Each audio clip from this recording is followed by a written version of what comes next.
இன்றைக்கி நம்ம உங்களுடைய நாட்களை மிகவும் பயனுள்ளதாக எப்படி பயன்படுத்துறது அப்படின்றத பார்க்க போகிறோம். உங்களுடைய நாட்கள் எல்லாவற்றையும் எப்படி கவுண்ட் பண்ணுறது, எப்படி கணக்கிட்டு, எப்படி என்னுடைய லைஃப்பில் இருக்கிற ஒவ்வொரு நாளையும் எஃபெக்டிவாக மாற்றுறது அப்படின்றத பார்க்க போகிறோம். முக்கியமாக இந்த வார்த்தைகளெல்லாம் நீங்கள் தெரிஞ்சுக்கிட்டீங்க அப்படின்னா உங்கள் லைஃப்பில் ஒரு நாளை கூட இதுக்கப்புறம் நீங்கள் வேஸ்ட் பண்ண போகிறது கிடையாது.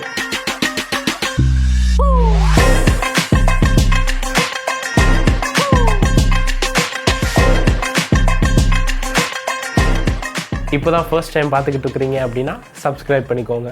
பொதுவாகவே நமக்கு நேரத்தை விரயமாக்குறது ஒரு பழக்கமாகவே இருக்குது. டைமை பொதுவாகவே நம்ம வேஸ்ட் பண்ணிக்கிட்டே இருக்கிறோம். எப்படி இந்த டைமையும் இந்த நாட்களையும் சரியான விதத்தில் கொண்டு போகலாம் அப்படின்றத பார்க்கலாம். ஏன் உங்களுடைய நாட்களை நீங்கள் கணக்கிட வேணும், எண்ணிக்கையிட வேணும் அப்படின்றதையும் இன்றைக்கி நம்ம பார்த்துடலாம். சரி, இதை குறித்து வேத வசனம் என்ன சொல்லுது அப்படின்றத பார்த்துடலாமா? சங்கீதம் 90ஆம் அதிகாரம் 10வது வசனம். எங்கள் ஆயுசு நாட்கள் 70 வருஷம், பலத்தின் மிகுதியால் 80 வருஷமாய் இருந்தாலும் அதன் மேன்மையானது வருத்தமும் சஞ்சலமுமே.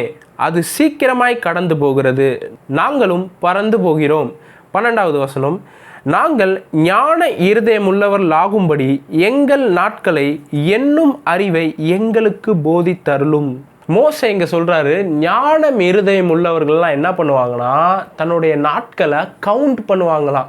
இப்போது 70 வருஷம் இருக்குது அப்படின்னா, ஒரு குறுகிய சமயம் நமக்கு இருக்குது அப்படின்னா அதை நம்ம எப்படி பயன்படுத்துவோம்? அதே மாதிரி தான் மோசே இங்கே சொல்கிறாரு, உங்களுடைய ஒவ்வொரு நாளையும் உங்களுக்கு கவுண்ட் பண்ண தெரிஞ்சிருக்கணும். அப்படி கவுண்ட் பண்ணிங்கன்னா அது ஒரு ஞானம்ன்றாரு.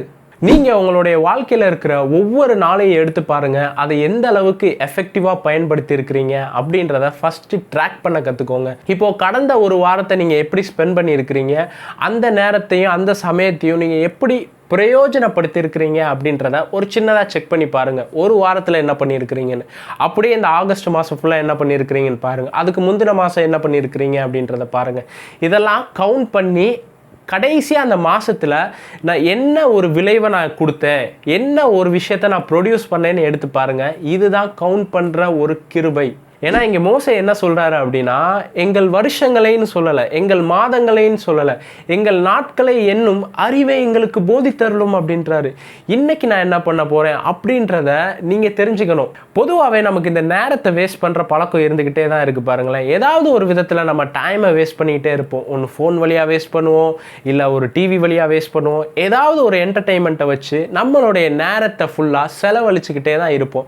ஆனால் அதை நீங்கள் சரியாக செலவழிக்காத ஒரே காரணத்தினால தான் இப்போ நீங்கள் ஸ்ட்ரகிள் பண்ணுற சில நிலைமையில் அப்படியே மாட்டிக்கிட்டு இருக்கிறீங்க. உங்களுடைய பொருளாதார பிரச்சனையாக இருக்கலாம், நீங்கள் சில விஷயத்தில் அப்படியே ஸ்டக் ஆகி போய் நிற்பீங்க. அதுக்கெல்லாம் காரணம் என்னன்னே தெரியாமல் சுற்றிக்கிட்டு இருப்பீங்க. அதுக்கு காரணம் என்னென்னா, உங்களுடைய நாட்களை உங்களுக்கு பயனுள்ளதாக பயன்படுத்த தெரியல. அப்படி தெரிஞ்சிச்சு அப்படின்னா நீங்கள் இதுக்கப்புறம் டைமை வேஸ்ட் பண்ணவே மாட்டீங்க, ஒவ்வொன்றையும் பிரயோஜனப்படுத்தி கொள்ளுவீங்க. இப்போ யாக்கோபை எடுத்துக்கிட்டீங்க அப்படின்னா, அவரும் தன்னுடைய வாழ்க்கையில் இருந்த டைமை வேஸ்ட் பண்ணக்கூடிய ஒரு நபராக இருந்தார். ஒரு பொண்ணை கல்யாணம் பண்ணுறதுக்கு கிட்டத்தட்ட 7 வருஷம் காத்திருந்தார். பைபிள் இப்படியாக சொல்லுது, அவளுக்காக காத்திருந்தது சில நாட்களை போல யாக்கோபுக்கு தோணுச்சான். சரி, அப்படி தான் தோணுச்சு அப்படின்னு சொல்லி 7 வருஷத்தை அவர் ஸ்பெண்ட் பண்ணிட்டாரு. 7 வருஷம் ஸ்பெண்ட் பண்ணோடனே அவருடைய மாமனார் ஏமாற்றி வேற ஒரு பொண்ணை கல்யாணம் பண்ணி கொடுத்துட்றாரு. அதுக்கப்புறம் இன்னொரு 7 வருஷம் வேலை பார்த்துட்டு அந்த பொண்ணை கல்யாணம் பண்ணுறாரு. கிட்டத்தட்ட 14 வருஷம் யாக்கோபனுடைய வாழ்க்கையில் வேஸ்ட்டாக போச்சு. பிசாசு எங்கே அட்டாக் பண்ணுறான்னு உங்களுக்கு தெரியுமா? அவன் மிகவும் பயப்படுறது உங்களுடைய நேரத்தின் மீது, உங்களுடைய சமயத்தின் மீது. இதை அட்டாக் பண்ணிட்டாலே போதும், அவனுக்கு கிடைக்கிற சான்சஸ் எல்லாத்தையும் மிஸ் பண்ணிடுவான் அப்படின்றது தெரிஞ்சிருக்கு. ஏன் உங்களுக்கு இந்த சான்சஸ் பற்றி தெரியறது கிடையாது? பைபிள் இந்த சான்சஸ் பற்றி அதிகமாக பேசுது, உங்களுக்கு கொடுக்கப்படுற தேவ சமயங்கள் பற்றி. இதை எடுத்து கொஞ்சம் பார்க்கலாமா? எபேசியர் 5ஆம் அதிகாரம் 15வது வசனம்.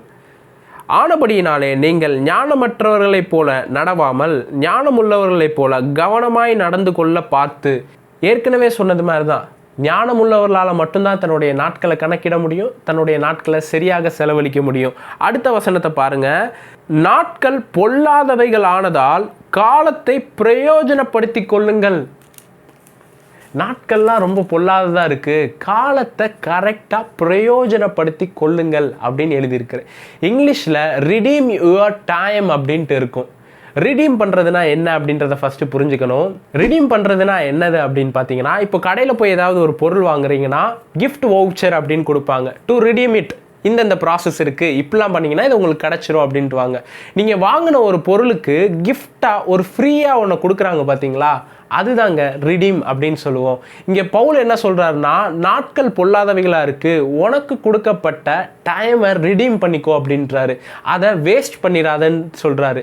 இன்னும் சொல்லப்போனால் அங்கே டைம்னு பயன்படுத்தப்பட்டிருக்கிற வார்த்தைக்கு கிரீக்கில் கைரோஸ் அப்படின்னு எழுதியிருக்கு. கைரோஸ் பற்றி நீங்கள் தெரிஞ்சுக்கணும் அப்படின்னா அதை பற்றி நான் தெளிவாக ஒரு வீடியோவில் பேசியிருக்கிறேன். கீழே இருக்கிற டிஸ்கிரிப்ஷனில் நான் லிங்கை தரேன், அதை பற்றி நான் தெளிவாக எக்ஸ்பிளைன் பண்ணியிருப்பேன். கைரோஸ்னா என்ன, குரோனோஸ்னா என்ன அப்படின்ட்டு. இங்கே பவுல் என்ன சொல்கிறாருன்னா, கைரோஸை வேஸ்ட் பண்ணிடாத அப்படின்றாரு. கைரோஸ்னா என்ன, தேவன் உங்களுக்கு கொடுத்த சமயம் அல்லது தேவன் உங்களுக்கு கொடுத்த நேரம். நிறைய நேரத்தில் உங்களுக்கு பலவிதமான ஆப்பர்ச்சுனிட்டியாக ஆண்டவர் உங்கள் கண்ணு முன்னாடி கொண்டு வந்து வைக்கிறாருங்க. உங்களுக்கு நாட்களை வேஸ்ட் பண்ணுற பழக்கம் இருந்துச்சுன்னா ஆண்டவர் கொடுக்குற ஒவ்வொரு வாய்ப்புகளையும் நீங்கள் தவற விடக்கூடிய ஒரு பர்சனாக இருக்கிறீங்க அப்படின்னு அர்த்தம். அப்படி நீங்கள் இருக்கக்கூடாதுன்னா நீங்கள் ஞானமுள்ளவர்களாக மாறணும். தேவன் உங்களுக்கு கொடுக்குற ஒவ்வொரு சமயத்தையும் ஒவ்வொரு நேரத்தையும் சரியாக பயன்படுத்த தெரிய நபராக இருக்கணும். சும்மா வேஸ்ட் பண்ணிவிட்டு நாட்கள் போயிடுச்சே அப்படின்லாம் கவலைப்படக்கூடாது. நாட்களை கரெக்டாக யூஸ் பண்ண கற்றுக்கோங்க. நீங்கள் இந்த கைரோஸ் டைமை மிஸ் பண்ணதுனால தான் உங்கள் வாழ்க்கையில் நீங்கள் ஸ்டக்காகி போய் ஒரு இடத்துல நிற்கிறீங்க. இதை மட்டும் நீங்கள் சரியாக பயன்படுத்தியிருந்தீங்கன்னா தேவன் உங்களை இந்நேரத்துக்கு வேற ஒரு இடத்துக்கு கொண்டு போயிருப்பார். ஒரு உதாரணத்துக்கு சொல்லணும்னா, நீங்கள் போன வருஷமே பணக்காரர் ஆக வேண்டியது, ஆனால் இந்த வருஷமும் நீங்கள் அதே கட்டத்தில் தான் உட்காந்துருக்கிறீங்க.